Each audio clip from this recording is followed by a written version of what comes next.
Good morning. I want to share an idea with you. Actually, I tried to make a video last night to share a different idea, but then when I watched it to make sure it was okay, I actually put myself to sleep. I fell asleep. So I want to share a different idea with you from this week's Parsha, Parshas Pinchas.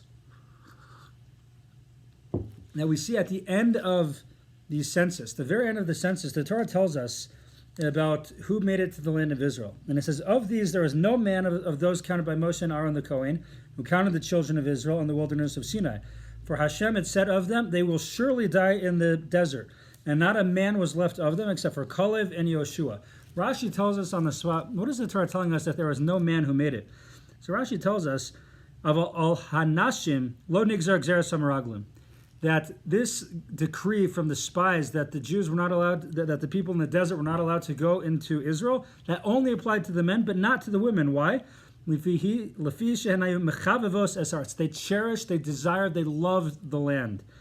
And that's why Rashi tells us that whereas the men wanted to return back to Egypt, the women did not. The women said, as well as the Torah goes on to tell us, give us our inheritance. And he says that is the reason that the very next part in the Torah is dealing with the daughters of Tzolofchad, because they desired the land, they loved the land. And the Torah tells us, when it tells us about the daughters of Tzolofchad, that these daughters, the Torah tells us that the daughters of Tzolofchad, the son of Hefer, the son of Gilad, the son of Machir, the son of Menashe, the families of Menashe, the son of Joseph, drew near. And the daughters were Machla, Noah, Chagla, Milcah, and Tirzah. And they stood before Moshe and they said, our father died in the wilderness, but he died of his own sins and he had no sons. Why should the name of our father be omitted from amongst his family because he had no sons? Give us a possession among our father's brothers. And Moshe brought this claim before Hashem. Ultimately, God grants their request and he lets them inherit the land of Israel. And the question that's asked is, why is it that when these daughters of Tzolofchad are described, that they're described all the way back to Joseph, to Yosef, right? They're called the daughter of Tzolofchad, ben Hefer, ben Gilad, ben Machir, Menashe, Yosef. Like we know already, usually the Torah won't go back like 5 generations and tell us who they come from. So why is it telling us that they come from Yosef? So to this, Rashi says on a very, very similar idea. He says, Lama Nemar, why does it tell us that they're from Joseph? Haval Kvar Nemar ben Menashe. We know they came from Menashe. Menashe was the son of Yosef. So why are you telling me from Yosef?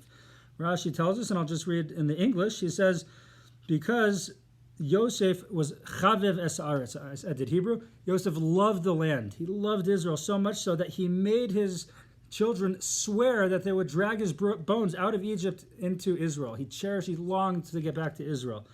That these granddaughters, these great-granddaughters, great-great-granddaughters of Yosef had this intense desire to go to Israel, just like their forefather Yosef, their great-grandfather Yosef. And the idea, the lesson from here is very powerful.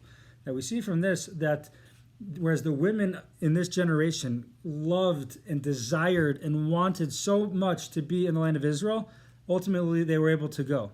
Whereas the men, we see that by the spies, the Torah tells us that they despised the land. They didn't have that love, that passion. And we learn from this a very powerful lesson in life, that when we are passionate about something, when we love something, then nothing can hold us back. However, when we lack that passion, Rav Pam teaches us, when we lack that passion, then the first little speed bump can throw us off and make us give up and lose hope.